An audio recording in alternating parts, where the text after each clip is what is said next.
Donc, salam alaikum. Nous allons parler aujourd'hui de l'échographie cardiaque en réanimation. Nous allons parler de la principale sonde, de la tenue de la sonde, des fenêtres acoustiques et des coupes échographiques. Nous allons parler de la tenue de la sonde. Il s'agit d'une sonde phasote-oreille, donc destinée à l'utilisation pour l'écho pulmonaire, l'échographie cardiaque et d'autres plaques transcrâniennes. Au jour d'aujourd'hui, on va l'utiliser pour faire une évaluation hémodynamique. Donc l'échographie cardiaque utilise ce type de phase de sonde, phasote-oreille. Donc on les tient comme ceci. 1, 2 et on plaque en subxiphoïdien pour obtenir la veine cave inférieure, comme vous pouvez voir. Si on fait un léger mouvement de béquillage vers la gauche du malade, on visualise l'aorte. Si on fait un béquillage vers la droite du malade, on visualise la veine cave inférieure. Vous avez vu ce mouvement avec le poignet, ce mouvement de tangage de la sonde permet de visualiser l'abouchement de la veine cave inférieure. Et ce mouvement de roulis permet d'une part visualiser l'aorte et la veine cave inférieure. L'aorte et la veine cave inférieure. Et le léger mouvement de roulis, par de tangage, qu'on fait en ce moment, permet de visualiser l'abouchement de cette veine cave inférieure au niveau de l'oreillette droite. À partir de cette position, donc veine cave inférieure, on réalise une rotation 90 degrés dans le sens horaire en orientant la sonde vers le cœur sans oublier d'augmenter la profondeur. Ne pas hésiter à presque plaquer la sonde pour visualiser une coupe 4 cavités. Vous l'avez compris, cette fenêtre acoustique sous-costale ou subxiphoïdienne permet d'avoir deux coupes, la coupe veine cave inférieure et la coupe 4 cavités.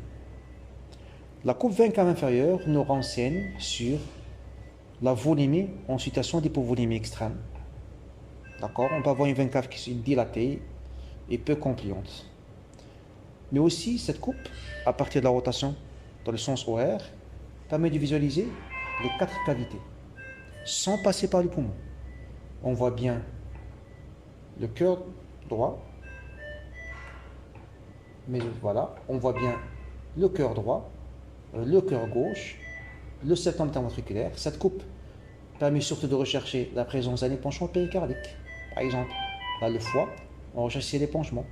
Elle permet de visualiser la salinité globale du ventricule gauche, la taille du VD, et ainsi de suite.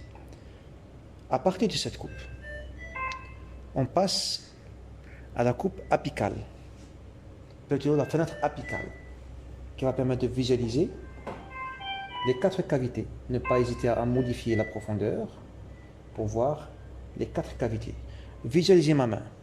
Comment je tiens la sonde. Cette fois-ci, le câble est au-dessus de la main, contrairement à la fenêtre d'avant où la main était au-dessus du câble. Imaginons qu'on est en train de couper une tranche de gâteau. Le couteau et on coupe la main. Voilà. Maintenant, je souhaite faire une coupe apicale 4 cavités.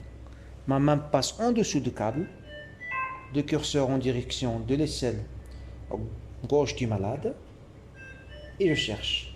Dès que j'arrive à voir le cœur, ne pas hésiter à faire un balayage dans les différents espaces intercostales, autour du 4e évidemment, mais à partir du moment où j'obtiens cette image, ne pas hésiter à béquiller le câble vers le bas pour ouvrir les valves. Vous voyez que le septum n'est pas bien droit.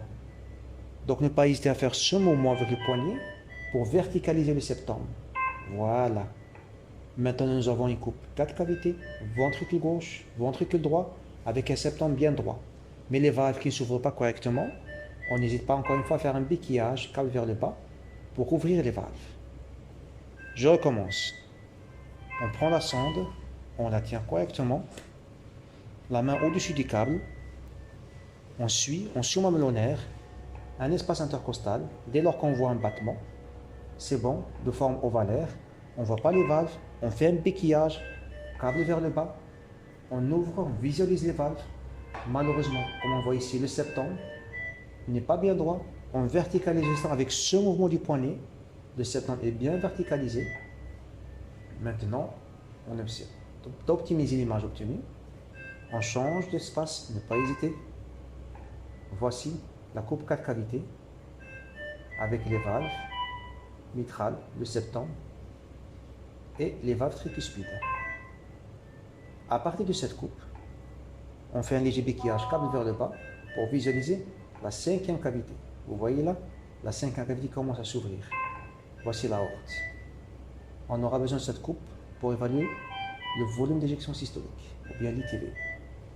Donc, 4 cavités, béquillage câble vers le bas, on visualise la 5e cavité ou bien l'aorte.